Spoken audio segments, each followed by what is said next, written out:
Ladies and gentlemen, the following podcast is set for one episode. Your host from Columbus, Ohio, is Michael Kirk. Welcome to the Outlaw Mudcast. Hello and welcome to the Outlaw Mudcast, your digital audio dirt sheet for all things Supershow. Let's start off this week talking about conventions. This weekend, July 2nd and 3rd, there was Eternal Con, Long Island, New York, Hofstra University, 2 days. SRG Universe was there. The big announcement coming out of Eternal Con was that Big Match Pete, who was one half of the LFF Tri-State Tag Team Champions, picked a new partner for that championship. His new tag team partner is his faction mate in the higher class, Chad Gropak.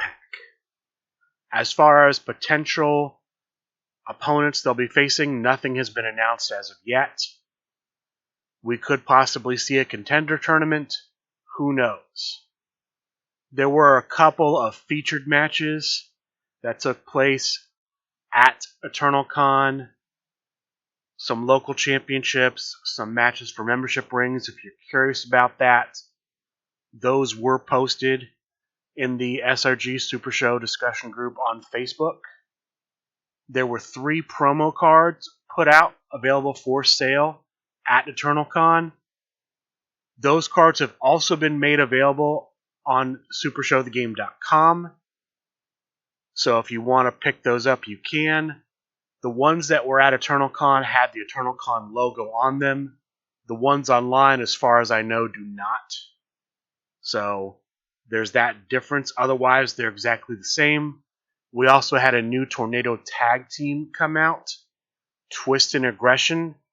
This is the Tornado tag team of Mr. Pop and Twist and Rage, both of whom were at Eternal Con.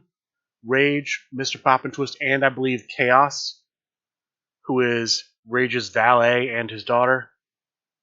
They were at Eternal Con. I didn't see any video come out from them. I did see a post with Rage involving basically a flex your muscles, call for photos of people flexing their muscles on the post. A number of people did that. And that's all that really happened at Eternal Con. There are no title implications or anything coming out of Eternal Con besides what I mentioned with the LFF Tri-State Tag Team Championship. We did see the SRG boss, Steve Resk, have some of the blank art cards that he had, have art commissioned by a local artist. Those were posted on Facebook. I think they turned out pretty well.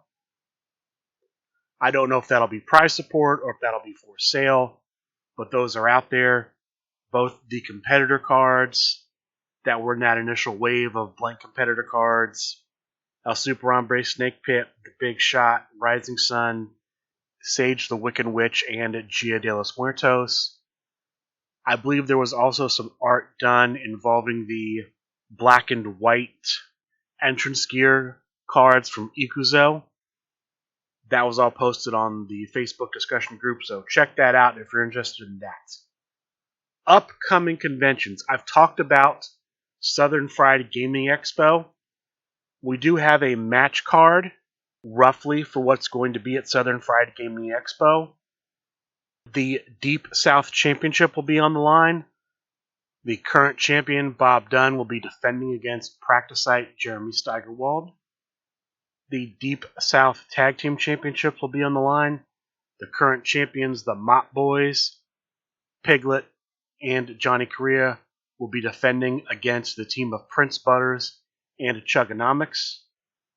We'll also see the ACCW Heavyweight Championship, Tornado Tag Team Championship, and Underworld Championship on the line. There will be a battle at the Border event featuring 2 teams. I'm going to assume one team out of Florida, one team out of Georgia. And then there will be a grudge match where Piglet will take on Rowdy Ron. That's the current match card for Southern Fried Gaming Expo. This convention will be taking place July 15th through 17th. That's Friday through Sunday, 2 weeks from now. It's also been announced that SRG Universe will be at Kineticon in Hartford, Connecticut. This is going to be taking place from July 14th through 17th, same weekend. Only the 15th through 17th will be at the convention center. There are events for the 14th, but they're all at the Marriott. So it's a 4-day convention, but the main attraction convention is going to be Friday through Sunday. That's all the information we have about Kineticon. I did look into the COVID policies of both, and they're exactly the same. No proof of vaccination required. Masks encouraged, but not required. Both of those currently have tickets available. Check out their respective websites. Kineticon is spelled like Connect, I-C-O-N. Southern Fried Gaming Expo is spelled how you'd think it would be spelled. Just put those in a search bar on the internet. It'll take you right to the websites, and you can go find tickets. I will say there are some wrestlers who are going to be appearing at Kineticon. First, Cosplay Wrestling. I don't know much about them, but they were at Kineticon last year. They'll be there. I've also seen the Butcher, the Bunny, and the Blade. And Kip Sabian and Penelope Ford will be at Kineticon. I looked at the autograph pricing. $40 for an autograph, $40 for a selfie, $60 for the combo for all of them individually. Those are the prices posted on Kineticon's website. So we have those two conventions coming up. No news other than what I've just given you. And then once those two have come and gone, I think we'll start talking about Gen Con seriously. Gen Con early August this year. That's going to do it for convention news. I think we'll talk about CCC news right now. They changed it up, and apparently I missed this, and I apologize for missing this. Through round 2, the way it has gone is they announce the participants in the match. Those participants have a week to make promos. Then, Wednesday, the match kicks off. They have, from what I understand now, until Saturday 8 p.m. So the matches run from Wednesday 10 p.m. to Saturday 8 p.m. all Eastern Time. Then the winner is announced the following Wednesday, as well as the participants for the next match. They have a week to promo. Then the match kicks off. That's how it went through the first 3 matches of round 2. They've decided in the middle of round 2 to eliminate the week of promoing. I'm not a big fan of them doing that. To me, it should stay consistent throughout the round, but they've made that decision. So this week, JAC versus Fotista was the matchup, and that match kicked off 10 p.m.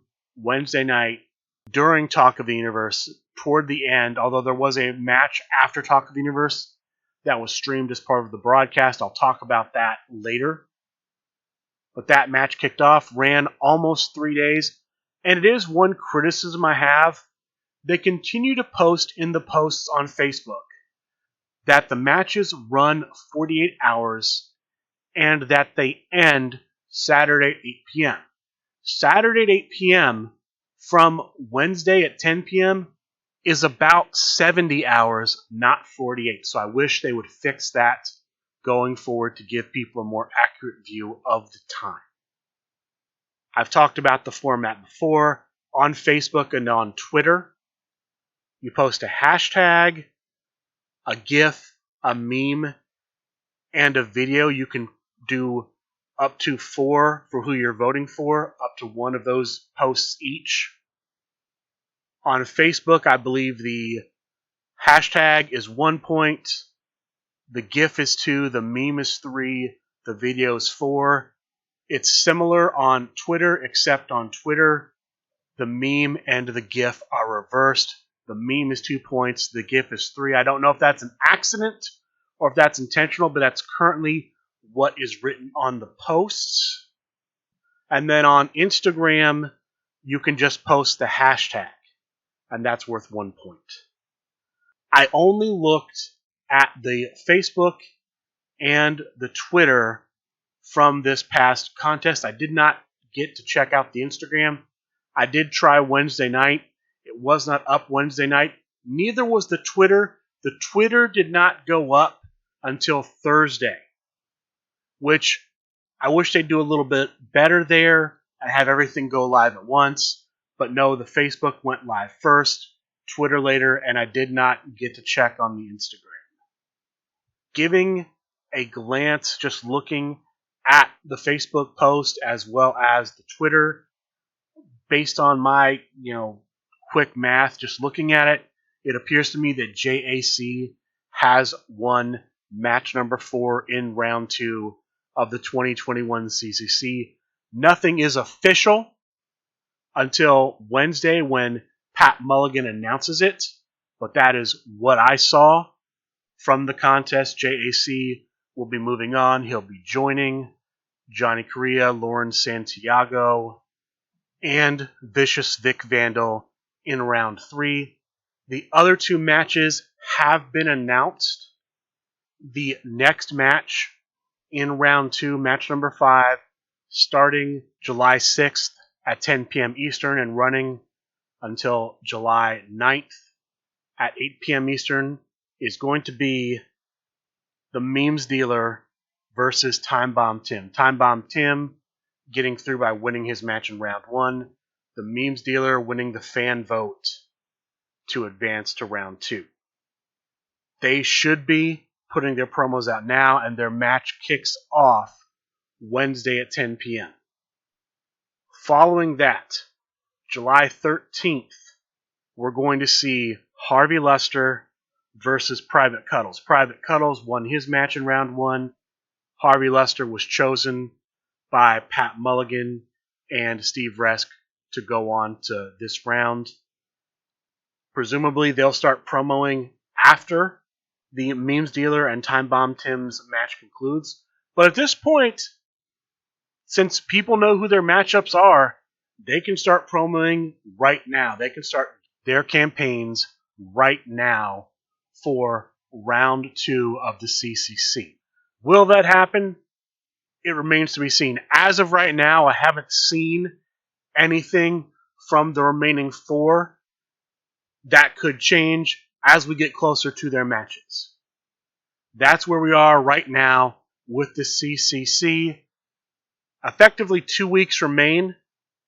They'll be finishing up around the same time the conventions finish up. And then round 3 will kick off. 8 people are making it to round 3, so the 6 winners in round 2 and 2 other people from round 2 will be chosen to go on.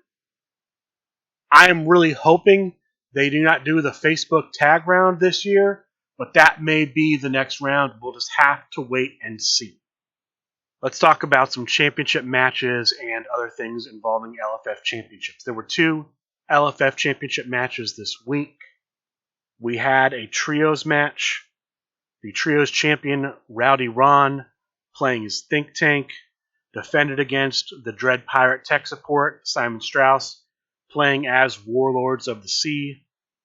Their match went to Crowd Meter 2. The winner, still champion, Rowdy Ron. Congratulations to him. The next challenger, as far as I know, will be the winner of the Trios tournament.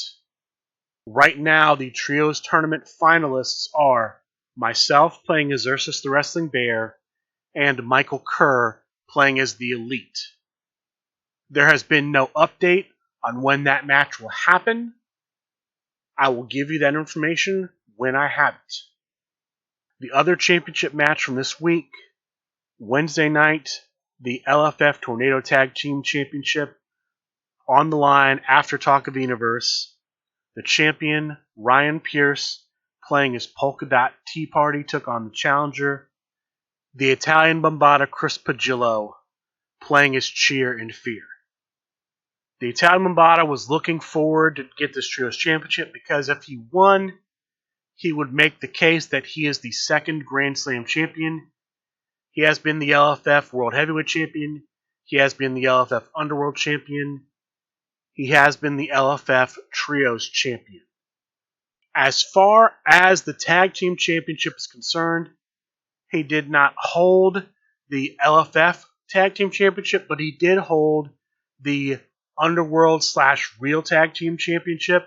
I don't know how that would actually be counted or factor in as far as the Grand Slam Championship would be concerned. But if he were to win the Tornado Tag Team Championship, he could make a case that he's the second Grand Slam champion. Their match went to Crowd Meter 5. At Crowd Meter 5, Bambaataa does hit a finish, rolls the only skill that gives the opponent a chance to break out, rolls a 20. At the third breakout roll, Ryan Pierce breaks out, and he ultimately goes on to win, successfully defend. He's still the LFF Tornado Tag Team Champion. The Italian Bambaataa came this close to holding 4 and possibly 5 of the LFF major championships. He's not able to get it done. Ryan Pierce remains the Tornado Tag Team Champion. Congratulations to Mr. Pierce. The other LFF championship news that I have revolves around the LFF Tag Team Championships. First, it's been announced that the current LFF Tag Team Champions, Michigan's Most Dangerous Alliance, will have their next defense at Gen Con. Who will be the challengers? We don't know as of yet. Regarding the other LFF Tag Team Championship, the Underworld / Real Tag Team Championship, the next challengers for the current champions, Jawjammers, will be Jokerfish and Wrench Monkey, a team representing the Crime Wave, playing as Night Terror and the Angler. This match is going to happen July 20th, so a little over 2 weeks from now, after Talk of the Universe. The current champions, Jawjammers, are the team of James Booker and Kid Thunder. Kid Thunder apparently has retired. This was breaking news during the most recent episode of Talk of the Universe. James Booker has picked a new partner. It is his faction mate in Impact, John Polverino. Press 1P and James Booker will be defending in just over 2 weeks against Wrench Monkey and Jokerfish. I will give you the results of that match when I have them. That is going to do it for the news from this week, although there are a couple odds and ends I want to give you before I talk about the tournaments from this past week. First, there's a brand new full alternate art deck out there where you can buy cards, competitor, entrance cards in the deck, currently on sale on supershowthegame.com. Elvis Negrampa will be doing the art for this deck. I have not checked to see how much of this deck remains, so you'll have to check that out for yourself, but you can commission cards numbers 1 through 27, the competitor set, and an entrance. I believe there's also 1 or 2 skill cards that were available.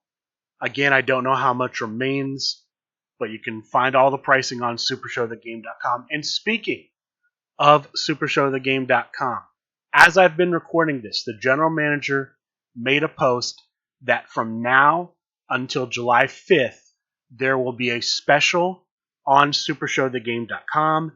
If you use the promo code 4th of July 2022 at checkout, you'll get 15% off all of your purchases except for new items, events, and gift cards. The promo code is the number 4, the letters THOF, capital JULY, number 2, number 0, number 2, and number 2. So, a 4th, the number 4th of July 2022. That's the promo code. Now, all it says it excludes are new items, events, and gift cards. It did not say it excluded the alternate art deck. So maybe that promo code will work for those purchases. If you're interested in buying one of those cards for the alternate art deck.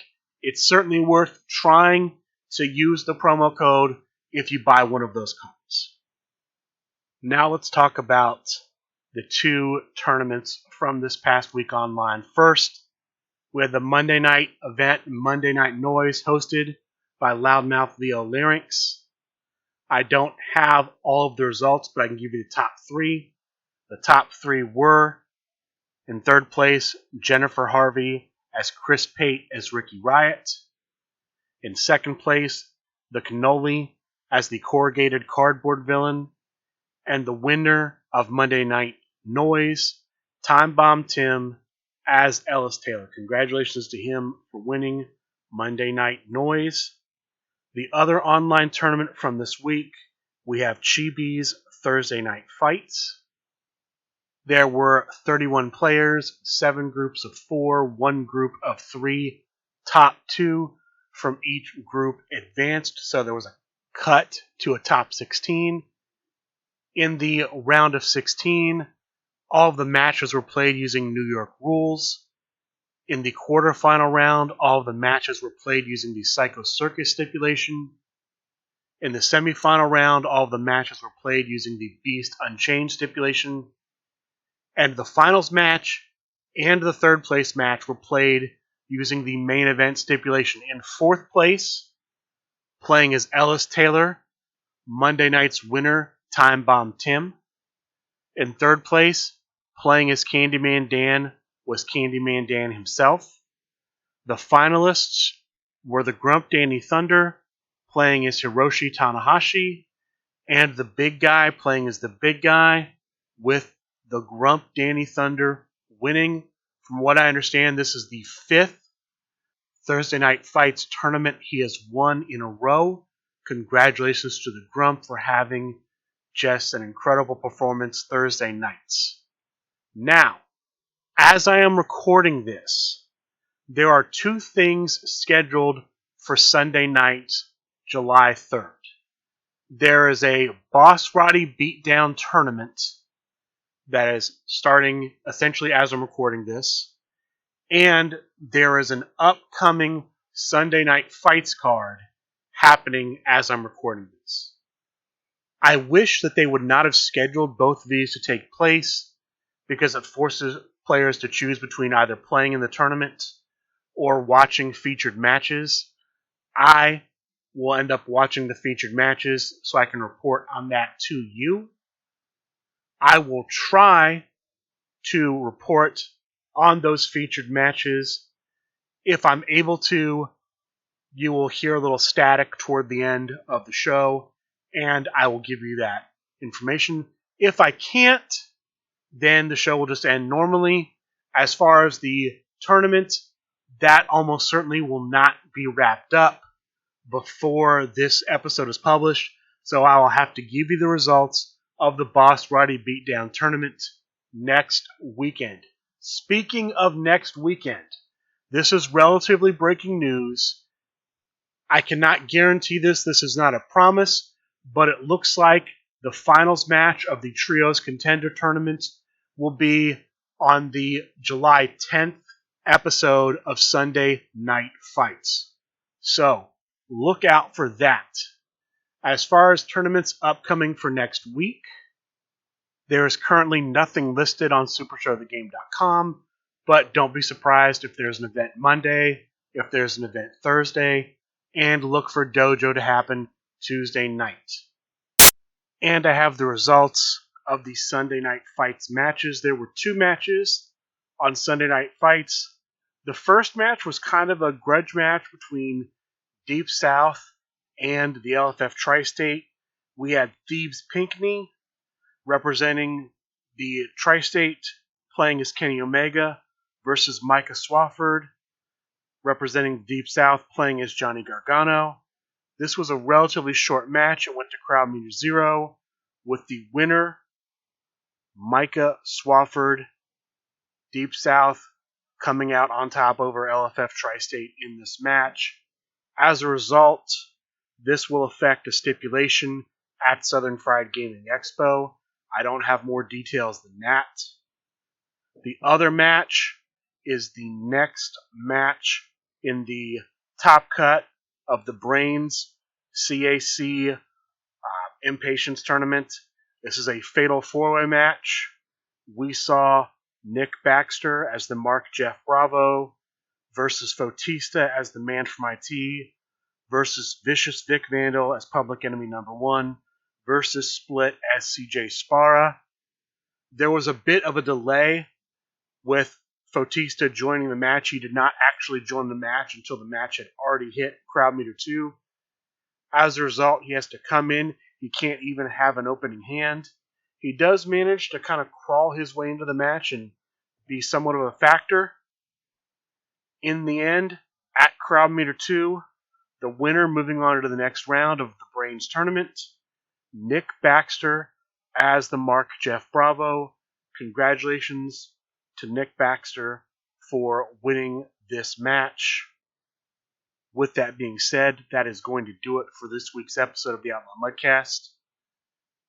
I apologize if there's some background noise in this last little bit of the podcast.